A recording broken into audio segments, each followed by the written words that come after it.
చూస్ country delight, live better. ఇప్పుడే country delight app ని download చేసుకోండి. నమస్తే, వెల్కమ్ టు అవర్ ఛానల్. నేను పద్మిని. ప్రస్తుతంతో పాటు ప్రముఖ ఆధ్యాత్మికవేత్త, వేదిక్ వాస్తు స్పెషలిస్ట్, శ్రీ విద్య మరియు హనుమత్ ఉపాసకులు బ్రహ్మశ్రీ డాక్టర్ సిస్లా జయశంకర్ గారు మనతో పాటు ఉన్నారు. మాట్లాడదాం సార్. నమస్తే సార్. ఆయుష్మతి భవ. సార్, ఆదివారం అమావాస్య 21వ తారీఖు వస్తున్నటువంటి ఈ అమావాస్య మహాలయ అమావాస్యగా అందరికీ తెలిసినటువంటి అమావాస్య. ఈ అమావాస్యని ఎలా వినియోగించుకోవాలి? ఎందుకంటే ప్రతి అమావాస్యకు కూడా ఆ ఇంపార్టెన్స్ ఉంది ఖచ్చితంగా. మహాలయ అమావాస్యకి ఒకంత ఇంకా ఎక్కువ ఉందని చెప్పుకోవచ్చు. వచ్చేటటువంటి 11 అమావాస్యలు ఒకెత్తు, ఈ అమావాస్య ఒకెత్తు. ఏం చేయమంటారు మరి ఈ అమావాస్యకి? ఒక్క అమావాస్యనే కాదమ్మా, ప్రతిరోజు కూడా మనం మన పితృదేవతల ఎడల కృతజ్ఞతతో కూడుకున్న భావంతో ఉండాలి. దేవతారాధన ఎంత అవసరమో పితృదేవతారాధన అంతే అవసరం.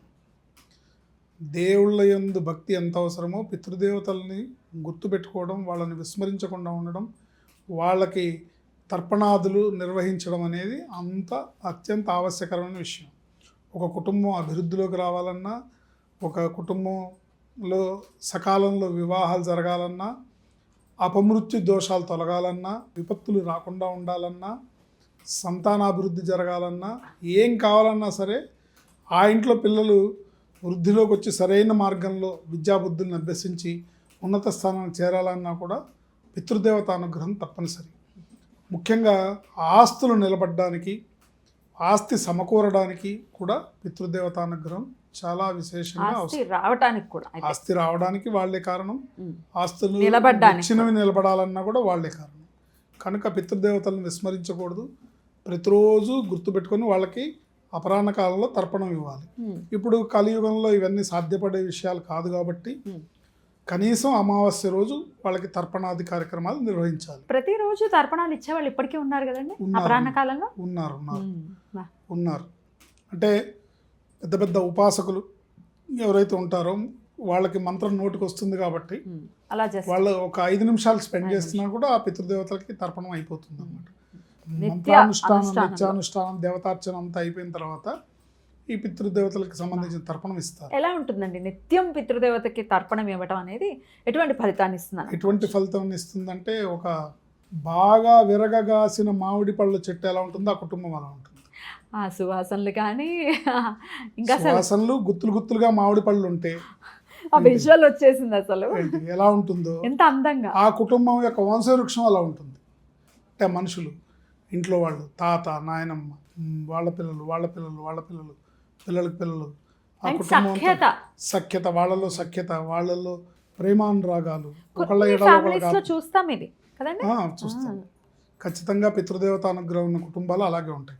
ఎందుకంటే వాళ్ళకి దైవానుగ్రహం ఉంటుంది, పితృదేవత అనుగ్రహం ఉంటుంది. పితృదేవత అనుగ్రహం ఉన్నప్పుడే దైవానుగ్రహం కూడా నీకు కలుగుతుంది. ఎందుకంటే పితృదేవతల యొక్క అనుగ్రహం ఉన్నప్పుడు నీకు నీ అనుష్ఠానం నువ్వేం చేసుకోవాలి, నీ దేవతార్చన నువ్వేం చేసుకోవాలి, ఈ నువ్వు భక్తి మార్గంలో, ఆధ్యాత్మిక మార్గంలో ఏం వెళ్ళాలనేది బుద్ధి ప్రచోదనం అవుతుంది. పితృదేవత అనుగ్రహం లేకపోతే అది కూడా జరగదు. ఫస్ట్ స్టెప్ వాళ్ళే, ఆ తర్వాతే దైవం.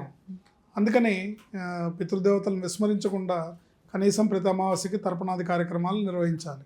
సరే, ప్రతి అమావాస్య కూడా కుదరట్లేదు, ఇప్పుడున్న మా జీవితం సగం ట్రాఫిక్లోనే అయిపోతుందని అనుకున్న వాళ్ళు ఉంటే కనీసం ఈ మహాలయ అమావాస్య, మహాలయం అంటే బంచులుగా మోక్షాన్ని ఇచ్చే కాలం, మహాలయం.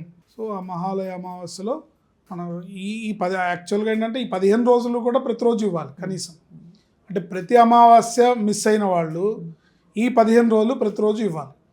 ఈ 15 రోజుల్లో కూడా ఇవ్వలేకపోతే ఇక ఆదివారం అమావాస్య అనే అవకాశాన్ని చేజార్చుకుంటే వాడంత దౌర్భాగ్యుడు ఇంకోడు ఉండడు. ఆదివారం అమావాస్య రోజు వాళ్ళ ఇంట్లో గతించిన పెద్దలకి పిండ ప్రదాన కార్యక్రమాలు చేయాలి, శ్రాద్ధకర్మ చేయాలి. శ్రాద్ధకర్మ చేయలేకపోతే కనీసం బ్రాహ్మణ్ణి పిలిచి వాళ్ళకి కావాల్సిన స్వయం పాకం ఇచ్చి, బ్రాహ్మడు సంతోషపడే విధంగా దక్షిణాదులు సమర్పించి, వస్త్రాదులు సమర్పించి వాళ్ళు పితృదేవత అనుగ్రహాన్ని వాళ్ళ ద్వారా పొందొచ్చు.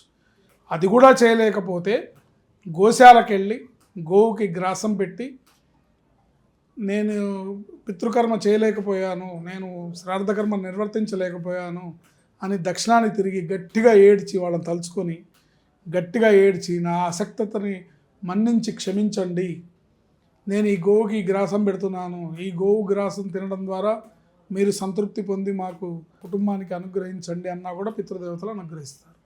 సో మన శాస్త్రంలో ఇన్ని అమెండ్మెంట్స్ చెప్పారు. వీటిల్లో ఏదో ఒకటి వినియోగించుకొని వంశాభివృద్ధికి ఎవరి కోసం చేస్తున్నావు, నీ కుటుంబం అభివృద్ధి కోసమే, నీ కుటుంబం యొక్క అభ్యున్నతి కోసమే మనం ఇది చేస్తున్నాం. కాబట్టి తప్పనిసరిగా ప్రతి ఒక్క కుటుంబంలో ఉన్న ఆ యజమాని బాధ్యత, యజమాని ఆ కుటుంబంలో ఉన్న మగ వ్యక్తి ఒకవేళ శ్రద్ధగా లేకపోతే, దాని ఎడల పెద్దగా ఆసక్తి చూపకపోతే ఆ ఇంటి ఇల్లాల బాధ్యత తీసుకొని ఆయన్ని మోటివేట్ చేయాలి. ఏమండి చేయాలండి, వినకపోతే సామధాన భేద దండోపాయాలు ఉంటాయి కదా, వాటిల్లో నెమ్మదిగా చెప్పుకోవాలి. ఏమండి మన పిల్లలు బాగా చదువుకోవాలి, మన పిల్లలు అంటే ఏ ఫ్యామిలీలో ఉన్న భార్యాభర్తలకైనా ఫ్యామిలీ విజన్ అనేది ఒకటి, లాంగ్ టర్మ్ విజన్. మా కుటుంబం ఇలా అభివృద్ధిలోకి రావాలి, మేము ఈ స్థాయికి వెళ్ళాలి, మాకు ఇలా ఇల్లు వాకిళ్ళు పొలాలు ఉండాలి, స్థలాలు ఉండాలి, మేము ఆస్తులు సంపాదించుకోవాలి, మా పిల్లలకి మేము ఏదన్నా ఇంత ఇచ్చెళ్ళాలి.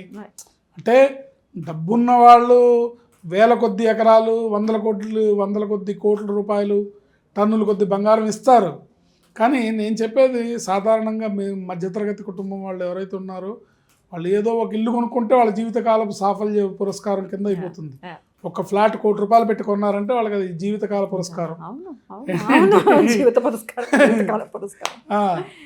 సో అలా కాకుండా కుటుంబం అభివృద్ధిలోకి రావాలి. పిల్లలకి నీకు 3 పిల్లలు 2 పిల్లలు ఉండి ఓ ఫ్లాట్ కొంటే ఏమి ఇస్తావు, వాళ్ళకి చదువులకే సరిపోతుంది కదా. అందుకని కాస్త మనం ఫ్రీ హ్యాండ్గా పిల్లల్ని బాగా చదివించాలన్నా, పిల్లలకి ఏదన్నా కొంచెం గొప్ప వాళ్ళ లైఫ్ సెటిల్ అయ్యే విధంగా వాళ్ళకి ఏదన్నా మనం కొంచెం ఫౌండేషన్ వేసి ఇవ్వాలన్నా, వాళ్ళది వాళ్ళు సంపాదించుకుంటారు ఓకే, కానీ మనం ఇచ్చేది ఫౌండేషన్ కూడా ఉండాలి. ఉన్నప్పుడు కొంచెం వాళ్ళు వృద్ధిలోకి వస్తారు. ఎందుకంటే ఇన్ఫ్లేషన్ అనేది ప్రతి 20 ఏళ్ళకి ఒక 0 యాడ్ అవుతుంది. 1940లో ఒక కుటుంబానికి ₹10 ఉంటే సరిపోయింది. 60లో వచ్చేటప్పటికి ఒక కుటుంబానికి ₹100 కావాల్సి వచ్చింది. 80 వచ్చేటప్పటికి ఒక కుటుంబానికి ₹1000 కావాల్సి వచ్చింది. 2000 సంవత్సరం వచ్చేటప్పటికి ఒక కుటుంబానికి 10,000 కావాల్సి వచ్చింది. 2020 వచ్చేటప్పటికి ₹1,00,000 కావాల్సి వచ్చింది. వీఆర్ ఫేసింగ్ దట్ కదా. థింక్ అబౌట్ 2040 10 లక్షలు కావాలి, నెలకు 10 లక్షలు కావాలి. ఈ స్థాయికి వీళ్ళు విద్యాబుద్ధులు నేర్చుకొని ఒక కుటుంబం అభివృద్ధిలోకి రావాలంటే చేయాల్సిన కార్యక్రమాలు అంటే ధార్మికంగా బతకడం అంటే ఏంటి, భక్తి అంటే ఏంటి. హిందూ ధర్మాన్ని పాటించడం అంటే ఓన్లీ జై శ్రీరామ్ అంటే సరిపోదు. హిందూ ధర్మాన్ని పాటించడం అంటే మన వేదం ఏం చెప్తుందో, వేదమే అన్నిటికీ ప్రమాణం. వేదంలో ఏం చెప్పారో దాన్ని పాటించాలి, వేదం ఏం చెప్పిందో దాన్ని పాటించాలి.